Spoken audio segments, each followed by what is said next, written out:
Bright morning, bright afternoon, and good day, everyone. Mabuhay.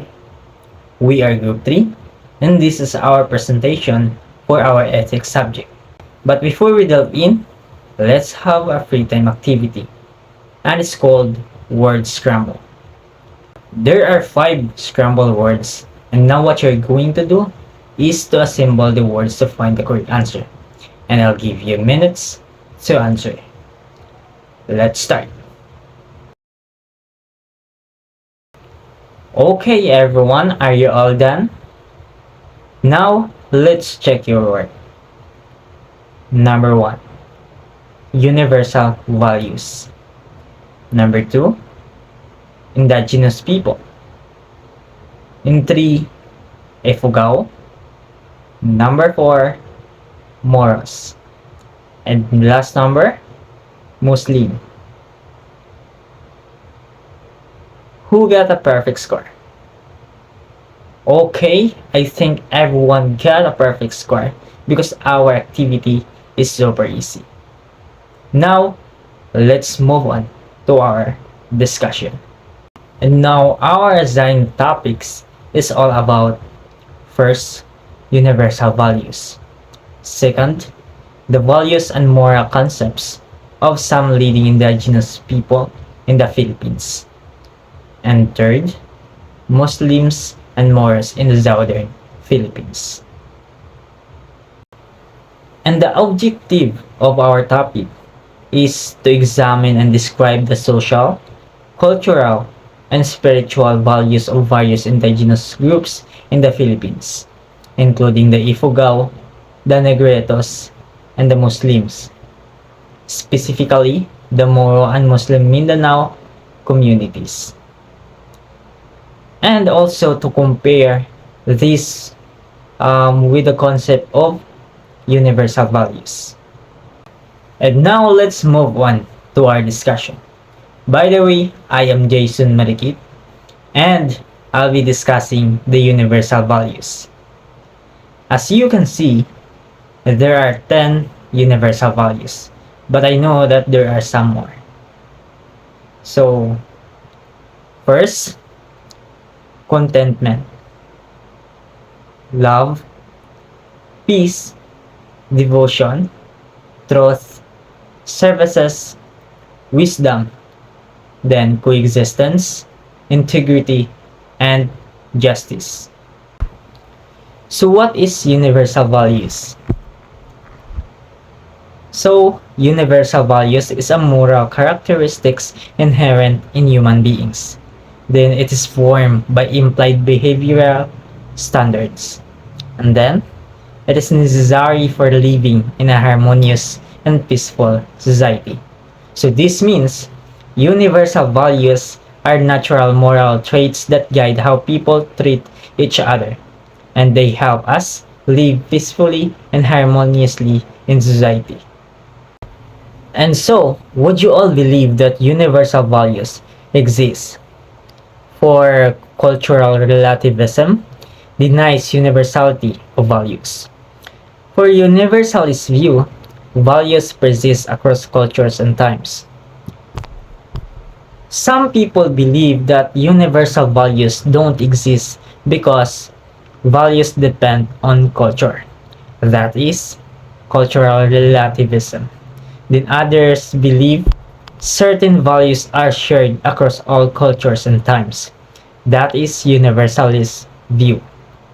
Like for example, honesty seen as a universal value. Because honesty is which is valued almost everywhere. Next is the universal values in traditions. So for Plato, universal values is temperance, courage, and wisdom. For Jesus Christ, it is love, patience, kindness, forgiveness, and compassion. And for Confucius, it is righteousness, human-heartedness, and filial piety. Next is philosophical perspectives. For Plato, Universals exist apart from the concrete world. So, this means it exists beyond physical world. For Aristotle, universals embodied in individuals as essential characteristics. And for St. Thomas Aquinas, universals exist in individuals abstracted as common features.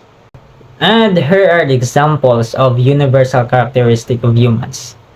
First, rational. Second, sentient. And then, living, bodied or physical being. Then, different from stones or non-living, plants or non-sentient, and animals or non-rational.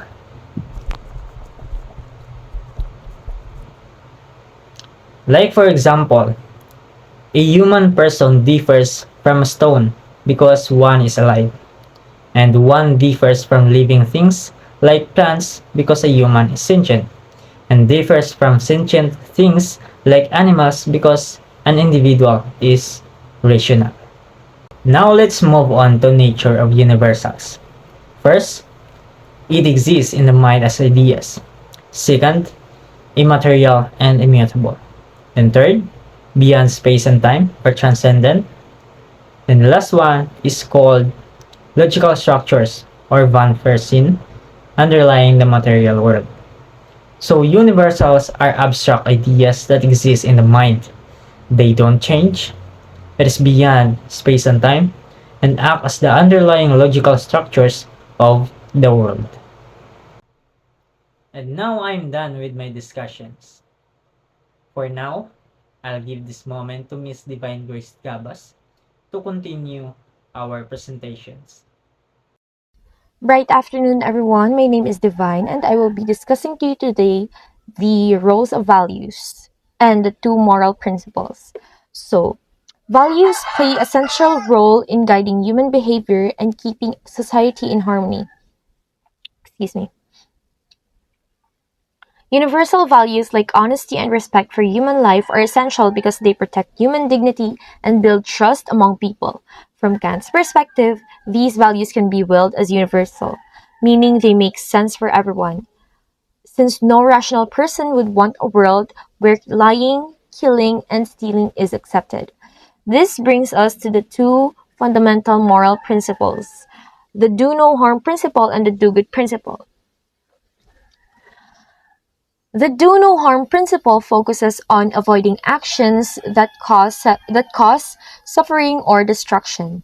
It means not lying, not stealing, not murdering, not abusing others, and not destroying the environment. By avoiding these harmful acts, we preserve life, justice, and safety. On the other hand, the do good principle goes beyond avoiding harm. It emphasizes positive duties like being honest and fair, caring for family, helping the vulnerable, respecting all life, and protecting nature. These actions build compassion, cooperation, and harmony within communities.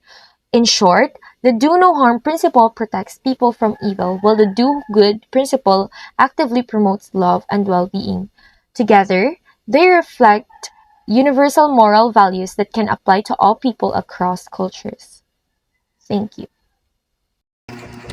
Good morning, everyone.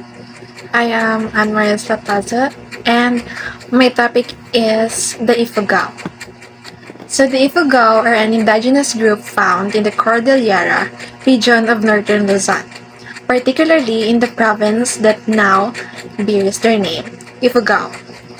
They are best known for their spectacular rice terraces, often called the eighth wonder of the world, which showcase their advanced knowledge of farming. The name Ifugao is believed to come from Ipogo, meaning from the earth or people of the hill.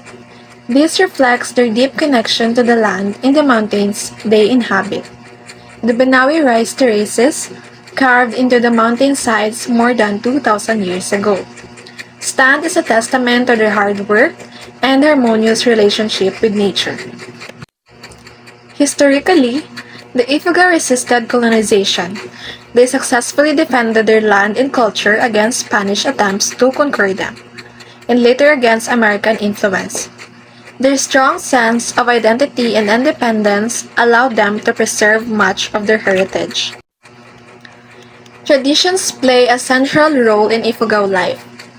Weaving is a highly valued skill, producing colorful garments and textiles with symbolic designs. In the past, headhunting was practiced as part of a warfare and rituals, but this has long since been abandoned. Today, the Ifugao continue to celebrate their rich cultural traditions through festivals, rituals, and craftsmanship, while proudly preserving their heritage. Good day everyone, my name is Arawai Golayan and today's my topic is all about Ifugos monogamy and customs of marriage between first cousins. Monogamy is the norm but the wealthy sometimes practice polygamy. The incest prohibition extends to first cousins. More distant cousins may be married only on payment of livestock. Penalties. Ifugo courtship takes place in the girls' houses, which is called agamang, before a wedding. Temporary trial marriage sometimes occur. The Ifugao usually practice monogamy, meaning one man and one woman are married. However, wealthy men sometimes practice polygamy. Marriage between first cousins are not allowed. And if more distant cousins marry, the groom's family must pay livestock as a penalty. The marriage process, courtship, rituals, meals, and payment livestock. In Ifugao, culture marriage is marked by courtship, ritual meals, and the payment of livestock. Courtship may involve the help of an elder and visit a woman's home, ritual meals, often with butchered chickens or pigs, are shared with the community. Livestock payment, especially is cousin's marriage or to settle disputes, is also part of tradition. The Ifugao. The Ifugao practice a courtship called kaisi. This practice is known as the Ibkan to the Kalinga tribes and as Pangis to the Tingyuan tribes, wherein males and females separated into houses. The house for the males is called the Ato, while the house for females is known the Olog or Agamang. Um, Courtship is take place in the women's house called agamang and sometimes involves elders. A traditional practice known as kaisim separates young men and women into different houses during the courtship stage. Um, if we go rituals, meals, and integral to their culture often centered around rice and rice wine. Specific dishes like binakol or rice cake wrapped in banana leaves and baya is called rice wine are staple in the ceremonies. Other dishes is like in lagim, native chicken stew, and binaod or ay, pig intestines are also prepared for ritual feasts. Marriage also includes ritual meals, often with dishes like rice cake, rice wine, and chicken stew and pork. These meals bring the families and community together. In Ifugao culture, livestock plays a significant role in both tradition, practice, and economic activity like pahing, a communal sharing of meat from slaughtered animals like pigs or carabaos is a key part of Ifugao rituals and ceremonies. The livestock, particularly hogs, cattle, carabao, and goats, and contribute to the region's overall agricultural output and livelihood. Um, Another important for that is the payment of livestock. Animals such as pigs, carabaos, and cattle are offered as part of their wedding tradition. This is the shared with a community in practice that is called the pahing. In Ifugao, newlywed couples typically reside near the largest rice field acquired by either spouse, but initially they may spend time with the parents of the groom um, or the bride. The customs involves the couple spending time with both family, though the specific duration and arrangement can vary. This initial period allows transition and integration into the new family structure. Um, the newlyweds do not live on their own right away. They spend time with the parents of both the bride and the groom. Later, they usually settle near the largest rice field, showing the importance of farming of their culture. That's all. Bright afternoon, everyone. My name is Althea Harris, and my topic is the Ifugao family and land. Grounds for divorce. Among the Ifugao, divorce can happen either by mutual agreement or one partner has strong reasons. The common grounds includes the childlessness, cruelty, desertion, and change of affection. Example, if a husband become cruel or abusive, the wife may demand divorce to protect herself. Likewise, a couple without children can separate so they can remarry and continue their family line. Payment of damages. When divorce occurs, the couple's property is usually passed to the children. If the separation is contested, the spouse who is at fault must pay damages, which may come in the form of livestock, rice fields, and other property. Example, if a man deserts his wife, he may order to give part of his farmland or animals to her and the children as a repayment. Rules of inheritance. In Ifugao tradition, both men and women have the right to inherit property. The first child often receives the largest share, while the rest is divided among the siblings. Widows and widowers are allowed to remarry, but they must pay the deceased spouse's family as a sign of respect. Example, if a father dies, his oldest child may inherit the rice fields, while the widow provides livestock to her late husband's family before remarrying. Legal versus illegitimate children. Legitimate children, those born within marriage, and they have the full rights to inherit property, while the illegitimate children, on the other hand, cannot inherit land or property, but they can still receive financial support from their father during their lifetime. If a legitimate daughter may inherit the father's rice fields, while the illegitimate son may only receive food, clothing, or money for support. Hi everyone, my name is Idran J. Jimeda and I want to tackle Negritos. The Negritos are the dark-skinned people of Malay region indigenous to various parts of the Philippines.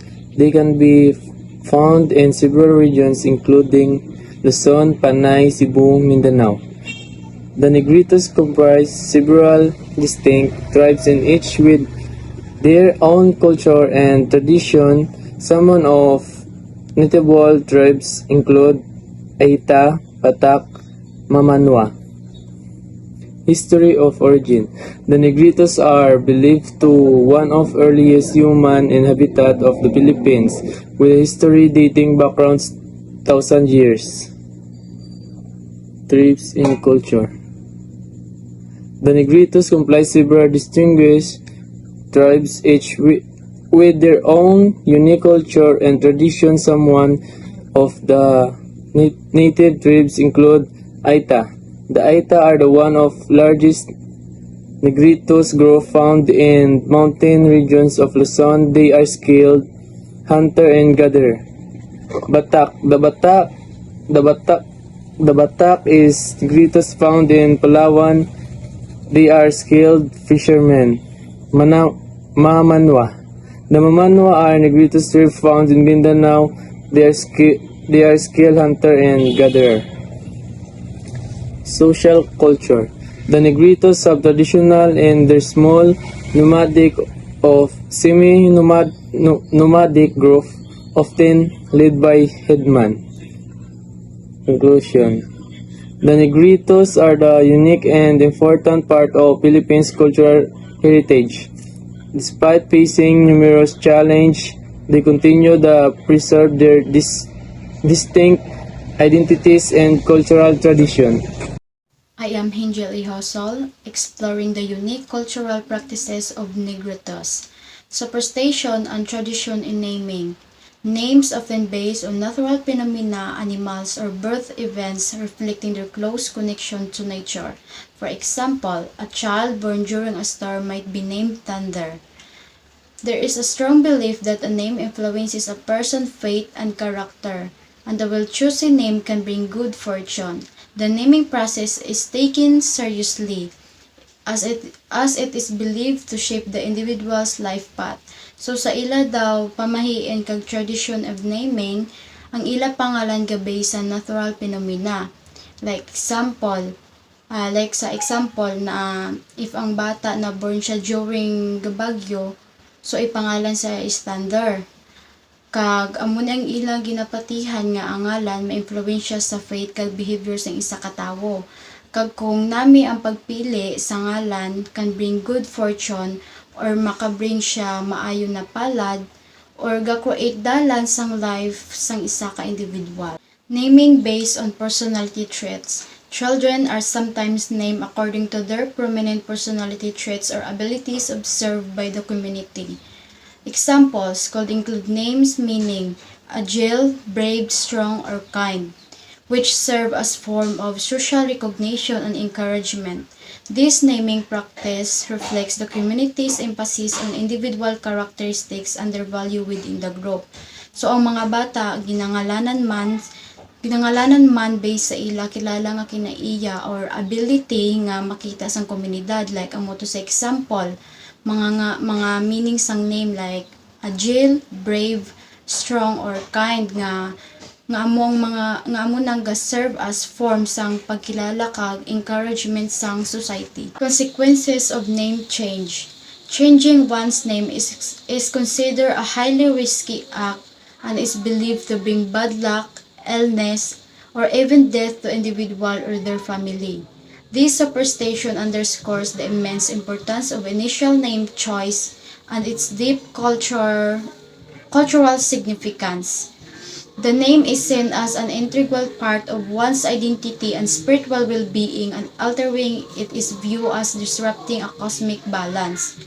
So ang pag-change daw sang name sa ila is gina-consider nga isa ka delikado nga pagbuhat kag ginapatihan nga gadala sang malas, balatian or kamatayon sa isa ka tawo or sa ila nga pamilya.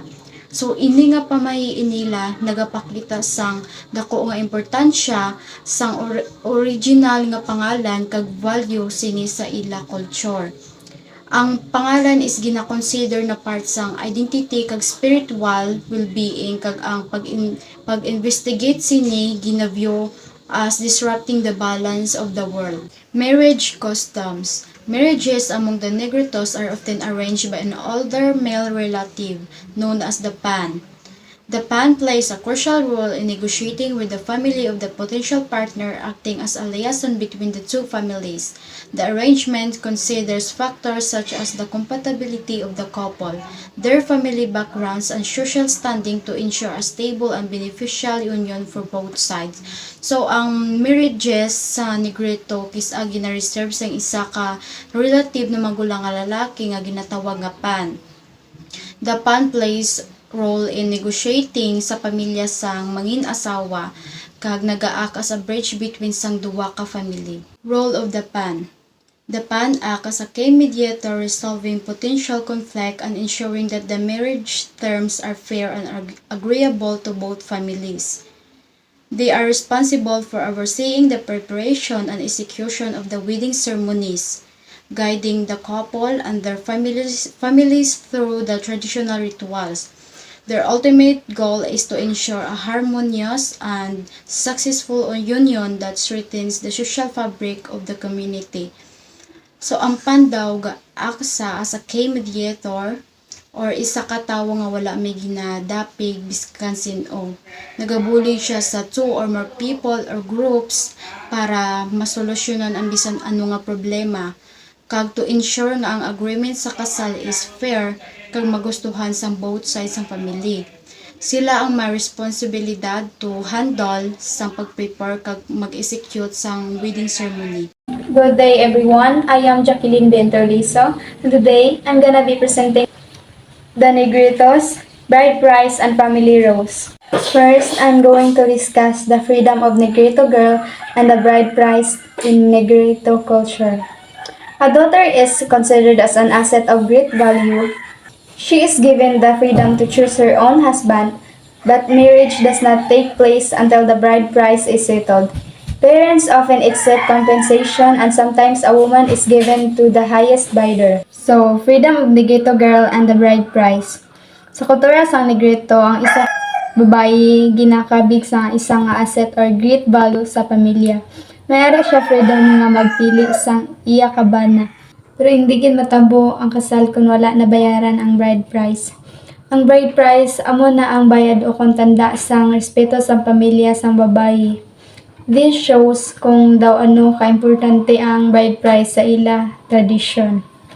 So, in short, sa Negrito culture, bride price is not just about money, kundi isa ka symbol sang respect and responsibility sang lalaki para sa pamilya sang babayi. Second is how the bride price is paid. The bride price is not always paid in money. It can be through labor and through a system of caring. Through labor, the man works for his wife's parents, helping with farming, hunting, or other daily needs. Through a system of caring, the husband continues to give help and support to his wife, family, even after marriage. The bride price can be given in two ways. Sometimes it is paid through labor, meaning the groom works for his wife's parents, such as helping in farming, hunting, or household needs. It includes hands and does physical work. If he is rich or capable enough, he may marry more than one wife, but only if he can support them all. Third, rules of husband and wife. The husband is expected to provide food and resources for the family. If he is well off, he may take more than one wife, but only if he can afford to support them. The wife is mainly responsible for caring for the home and the children, but she also helps in food gathering and small farming. Lastly, inheritance. Husband has limited rights to inherit from his wife's parents. In most cases, property remains within the wife's family, ensuring that their heritage stays in their bloodline. Bright afternoon, everyone. I'm Roxnaldi Ibanez, and I'll be tackling about the Muslims and Moros general introductions. Moro ethno-linguistic groups. The Moro people, also known as Bangsamoro, include groups like the Maguindanao, Maranao, and Tausug, among others such as the Samal, Yakan, Iranun, and Badjao. These groups share Islam distinct languages and cultural traditions that set them apart from the predominantly Christian Philippines, about 6.5% of the national population. The Moro are a collective of Muslims majority ethno-linguistic groups native to Mindanao, Sulu, and Palawan. So Maguindanao historically from the Polangi River Basin, Maranao known as people of the lake around Lake Lanao, Tausug based in the Sulu archipelago. Other groups include the Samal, Yakan, Iranun, Badjao, Ilanun, and others, each with its own language and identity. Together, they are a minority in the Philippines comprising around 6.5 to 7.1 million people. Geographic locations. Maguindanao inhabit the fertile floods plains of the Polangi River in central Mindanao. Maranao people live around Lake Lanao in Lanao del Norte and Lanao del Sur. Tausug occupy the Sulu archipelago including Jolo, Basilan, and Tawe-Tawe. and have historical ties across Mindanao and Sabah. So Maguindanao are centered in the Pulangi River Valley, a rich agricultural region now part of Bangsamoro. Maranao dwell around Lake Lanao, where they developed strong cultural and political institutions such as sultanates. Tausug are found mainly in the Sulu archipelago and have historically expanded their influence through the sultanates of Sulu into parts of Mindanao and Borneo. Clothing traditions, Malong and Sawal. The Malong is a versatile tubular wrap cloth used as clothing, blankets, prayer mats, and more hand-woven by groups such as the Maranao and Maguindanao. The Sawal refers to traditional fitted or loose trousers worn by some Moro communities, notably the Tausug. So, the Malong is a distinctive piece of fabric used across Moro groups. It is typically wrapped around the waist or chest, serve multiple purposes, from skirt and dresses to baby carriers, blankets, and even hammocks. Patterns in the Malong often reflect tribal origins and are made of backstrap looms. The specific term sawal or pants is noted among the groups like the Sama or Tausug, where traditional clothing includes sawal and drap garments complemented by accessories like sashes and jewelry. History of unity resistance against common enemies. Moro Sultanates fiercely resisted Spanish attempts to colonize Mindanao and Sulu, maintaining autonomy and Islamic identity across centuries of conflict. This long resistance gave rise to a shared Moro identity, evolving into more organized movements like the Moro Rebellion during American rule and later insurgencies demanding autonomy in the 20th century.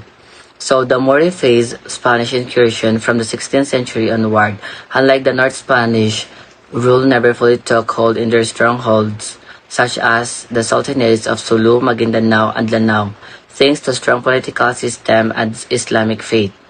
Later, under American rule, Moro resistance continued through the earliest 20th century Moro Rebellion, where they defended their autonomy fiercely. This legacy of resistance and solidarity laid the foundation for modern Moro movements, advocating autonomy and self-determination, ultimately leading to the establishment of the Bangsamoro Autonomous Region.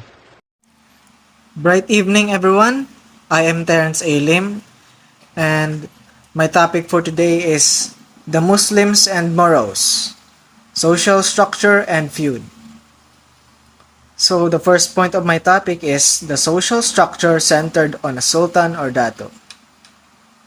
So the Moro society was led by a sultan who held both political and religious power, legitimized by the Quran.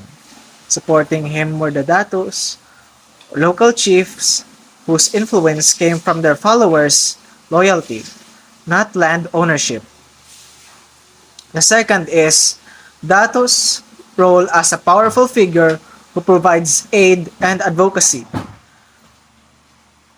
So the Dato help his people in emergencies, settle disputes through the Agma court, and maintain social order.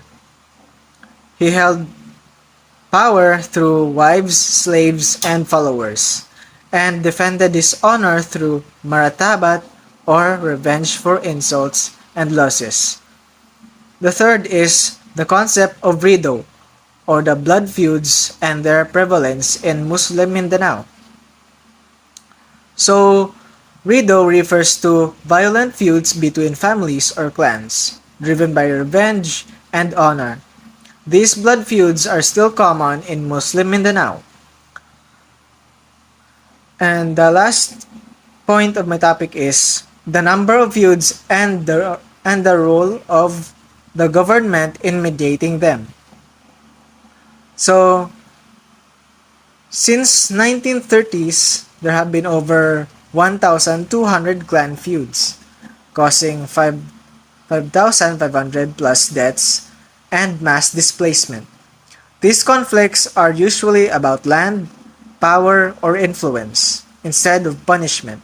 The government and military act as a mediator to restore peace.